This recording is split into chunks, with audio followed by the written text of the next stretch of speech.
So Sabari வந்து மொரட்டு பையன் அப்படின்ற மாதிரி வந்து சொல்லியிருக்கீங்க. ஆனா நெறைய பேர் சபரி வந்து ஃபேக்கா இருக்காரு, அந்த மாதிரிலாம் வந்து சொல்லிட்டு இருக்காங்க இல்லையா? ஸோ இத நீங்க எப்படி பார்க்குறீங்க? ஃபேக்கா இருக்கிற மாதிரி தான் நெறைய நானும் கேள்விப்பட்டிருக்கேன் அப்படி சொல்றத. ஆனா நம்ம நடிச்சிருக்கோம், கூட நம்ம டிராவல் பண்ணியிருக்கோம் ப்ரொஃபஷனலா. ஸோ கொஞ்சம் அப்படி இப்படி பர்சனலா நமக்கு அவனுடைய குணம் நமக்கு தெரியும். தெரியாமலே ஒருத்தரை வந்து ஜட்ஜ்மெண்ட் பண்ண முடியாதுல்ல.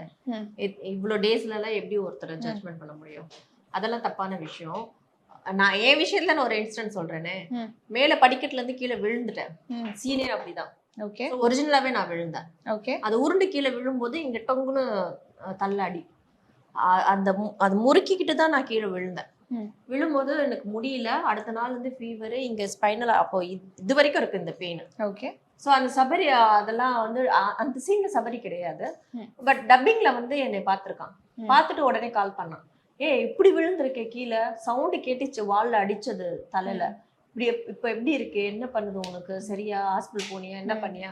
அப்படி வந்து இந்த செட்ல இருந்தவங்க கூட என்னை வந்து ஃபோன் பண்ணி விசாரிக்கலாம். ஆனா சபரி அந்த சீன்லயே இல்ல, டப்பிங்ல பார்த்துட்டு எனக்கு கால் பண்ணி கேட்டாரு. So carrying